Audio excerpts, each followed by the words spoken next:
przepraszam cię. Mam ci. Cześć, Gosia. Seorang anak laki-laki menderita cerebral palsy dianggap cacat intelektual selama lebih dari 20 tahun. Film berdasarkan kisah nyata ini dimulai dengan sebuah adegan di sebuah komisi medis, di mana tokoh utama, Matteo, yang menderita cerebral palsy dibawa di kursi roda. Karena kondisinya, ia bahkan tidak dapat berbicara. Kembali ke tahun 1987 ketika Matteo masih kecil, ia sedang bekerja dengan seorang dokter, menempatkan bentuk-bentuk ke dalam slot yang sesuai di dalam sebuah kotak. Dokter menyarankan bahwa anak laki-laki itu memiliki cacat intelektual, tetapi ibunya sangat tidak setuju. Dia percaya bahwa Matteo memahami segalanya dengan sempurna, tetapi dokter mengisyaratkan sebaliknya, membandingkan respons anak laki-laki itu dengan seekor anjing yang mengibas-ngibaskan ekornya saat melihat makanan. Dokter mengusulkan untuk mengirim anak laki-laki itu ke lembaga khusus di mana para profesional dapat merawatnya, tetapi ibunya menolak.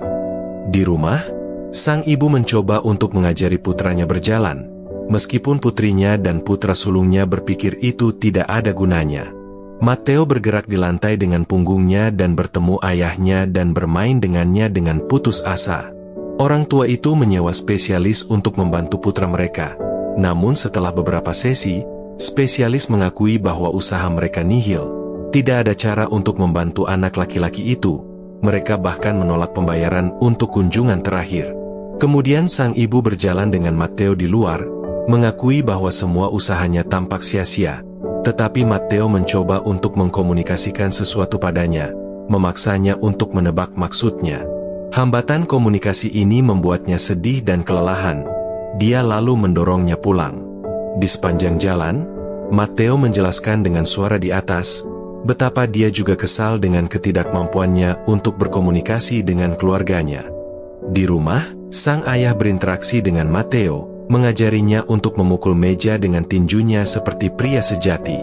Suara anak laki-laki itu menyatakan bahwa sejak saat itu dia bertekad untuk belajar sebanyak yang dia bisa. Anak laki-laki itu merangkak di lantai mengarah ke ibunya. Ia lalu menjemputnya dan dia mengabaikan putrinya yang membutuhkannya. Setelah makan siang, Matteo duduk di ambang jendela, menyaksikan kehidupan para tetangga di gedung seberang. Begitulah cara dia belajar tentang interaksi sosial. Suatu hari, keluarga Matteo menerima sebuah paket dari seorang paman di Jerman. Di antara hadiah-hadiah, di bagian bawah kotak mereka menemukan telur berbulu aneh. Ternyata itu adalah sebuah kelapa. Sang ayah mencoba membukanya dan keluarga dengan penuh semangat menyaksikannya. Matteo belajar pelajaran tentang ketekunan dari ini. Selain itu, dia mengamati tamu ibunya saat mereka datang untuk mencoba gaun baru. Suatu hari ketika Matteo sedang menonton program tentang luar angkasa, saudara perempuannya Matilda mematikan TV yang membuatnya marah. Sang ibu memperhatikan gerakannya yang gelisah dan menyalakan kembali program itu. Meskipun gadis itu berkomentar bahwa saudara laki-lakinya tidak mengerti apa-apa. Sementara itu Matilda bertanya di mana jepit rambutnya.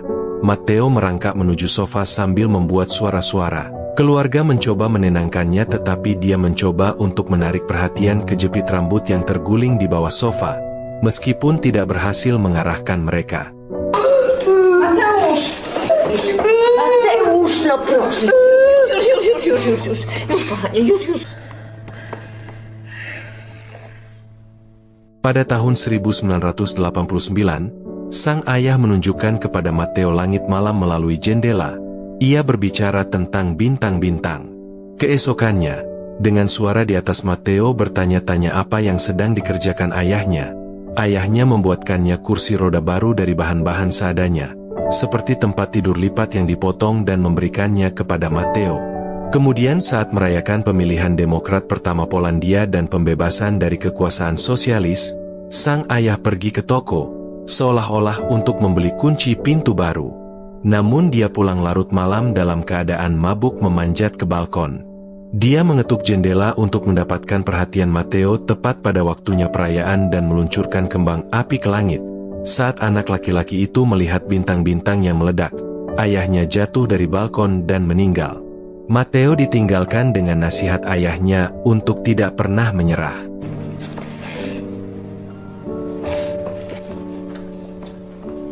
Nah, bisa.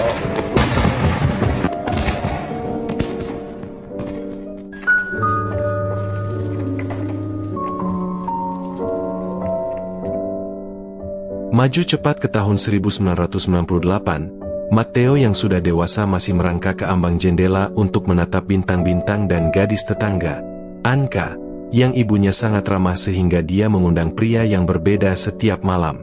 Kakak perempuan Matteo, Matilda, juga mencari seorang suami dan kadang-kadang membawa anak laki-laki ke apartemen mereka. Tidak nyaman dengan Matteo, mereka mendorong ke ruangan lain, namun erangan mereka masih bisa terdengar jelas melalui pintu yang tertutup. Suatu hari kakak laki-laki Matteo membawanya keluar ke halaman. Dia meninggalkan kursi roda di dekat bangku tempat Anka duduk. Matteo menarik perhatiannya dengan gerakannya dan dia berbicara kepadanya. Mereka menjadi teman yang awalnya duduk di bangku dengan sebuah buku berubah menjadi jalan-jalan. Anka mendorong Matteo di kursi roda yang dibuat ayahnya sejak lama, dan mereka bahkan mengunjungi kebun binatang bersama. Dan di cermin Fun House, Matteo memperhatikan memar di paha Anka.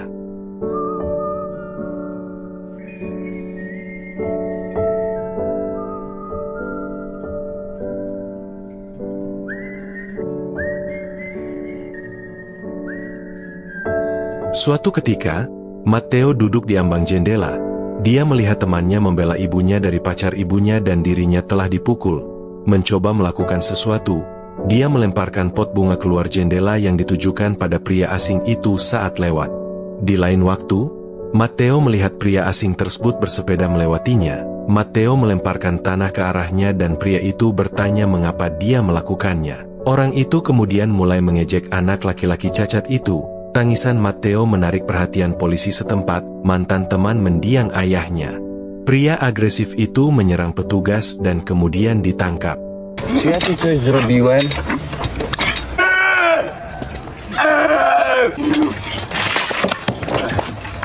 Dokument. Nie, odejdź ode mnie. Malamnya dari jendelanya, Matteo memperhatikan saat Anka dan ibunya mengemasi barang-barang mereka. Anka yang melihatnya berlari melintasi halaman untuk memberitahunya bahwa mereka akan pergi ke rumah neneknya, karena pacar ibunya yang kasar berakhir di penjara dan ibunya tidak punya alasan untuk tinggal. Saat Anka menjelaskan hal ini melalui pintu, Matteo merangkak menuju pintu keluar. Mereka saling memandang melalui celah di bagian bawah pintu. Matteo mencoba mengatakan sesuatu tetapi tidak bisa mengeluarkannya, hanya erangan menyakitkan dari dadanya.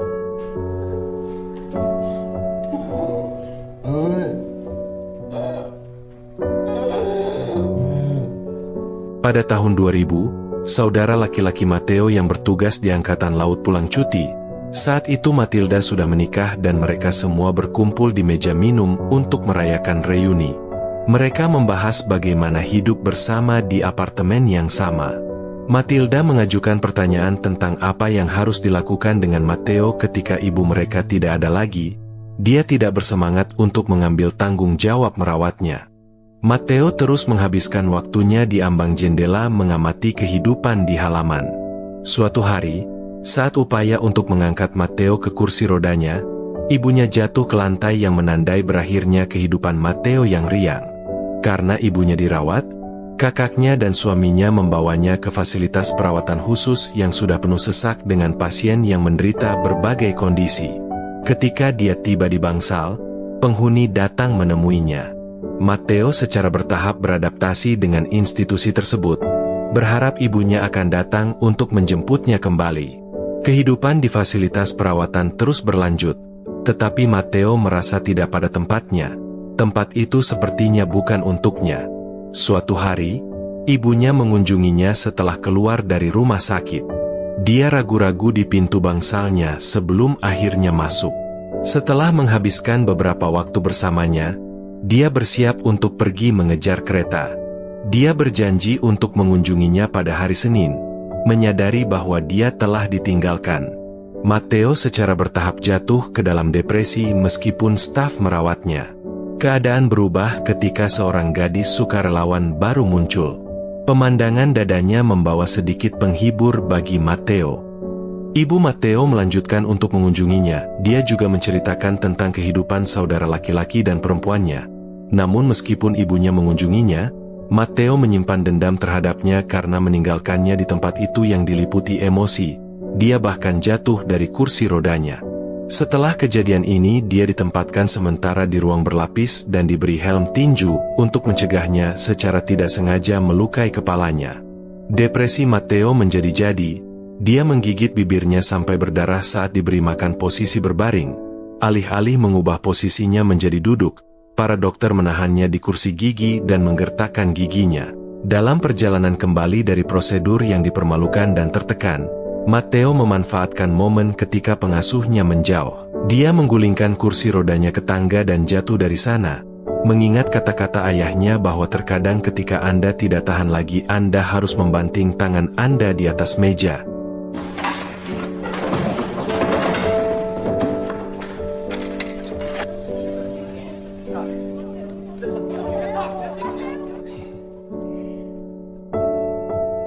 Pada akhir tahun itu seorang petugas membawa relawan baru, Magda, ke bangsal Matteo.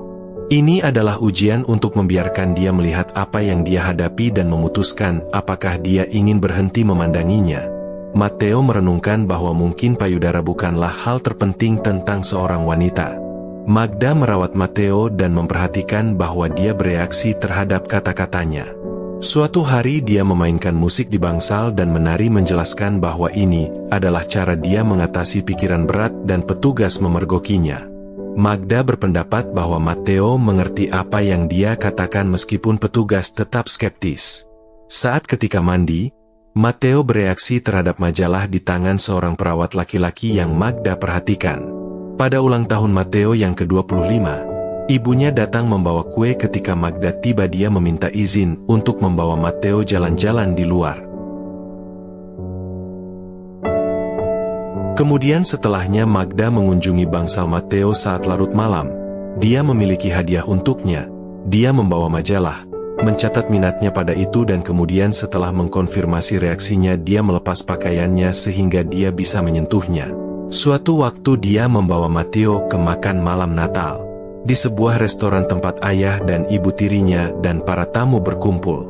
Kehadiran Matteo di kursi roda sedikit meredam suasana, tetapi Magda mengangkat Matteo dengan memperkenalkannya sebagai tunangannya dan menciumnya. Sementara para tamu dengan canggung mengalihkan pandangan mereka dan ayahnya melihat dengan ketidaksetujuan. Magda menawarkan Matteo seteguk dari gelasnya. Tindakannya bagaimanapun terungkap sebagai tindakan pembangkangan terhadap ayahnya yang menikah lagi setelah kematian ibunya. Menurutnya tahun lalu dia membawa seorang gelandangan untuk makan malam. Tahun ini seorang pria cacat yang tahu apa yang akan dia lakukan selanjutnya. Menyadari bahwa dia telah digunakan, Matteo jatuh dari kursi rodanya, menumpahkan gelas ke meja. Magda tidak punya pilihan selain kembali ke rumah fasilitas perawatan.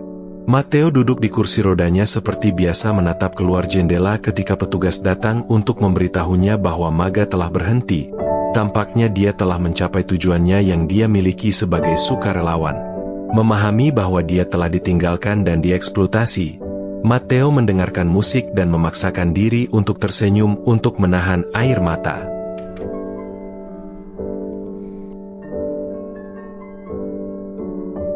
Selama kunjungan berikutnya, ibunya menceritakan bahwa saudara laki-lakinya masih bekerja sebagai pelaut, dan saudara perempuannya telah ditinggal oleh suaminya. Sekarang ia membesarkan 2 anak sendirian. Pada titik ini Matteo hancur dan mulai menangis. Ibunya tidak mengerti alasan sebenarnya di balik kesedihannya tetapi melakukan yang terbaik untuk menghiburnya. Pada musim semi tahun 2008, pertunjukan teater di luar ruangan diselenggarakan untuk penghuni fasilitas. Setelah pertunjukan, selama pijat terapi, Matteo memperhatikan seorang wanita tua, Nyonya Jola, yang mengajar individu cacat untuk berkomunikasi menggunakan sistem tanda-tanda berbaring dan telentang.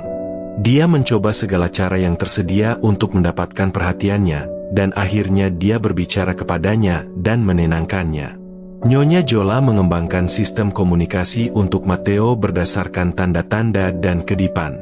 Kemajuan dan responsnya mengejutkan staf medis yang sebelumnya berasumsi bahwa dia cacat intelektual. Tak lama kemudian Nyonya Jola mengundang ibu dan saudara perempuan Matteo untuk mengajari mereka cara berkomunikasi dengannya. Hal pertama yang dia komunikasikan menggunakan bagan adalah satu frasa. Sejak saat itu kehidupan Matteo berubah. Seorang dokter gigi membuat prostesis untuk menggantikan giginya yang terkikis. Dia dipindahkan ke ruang pribadi yang dirancang untuk mengakomodasi preferensinya. Dia juga menerima kursi roda bermotor yang dapat dia kendalikan secara mandiri.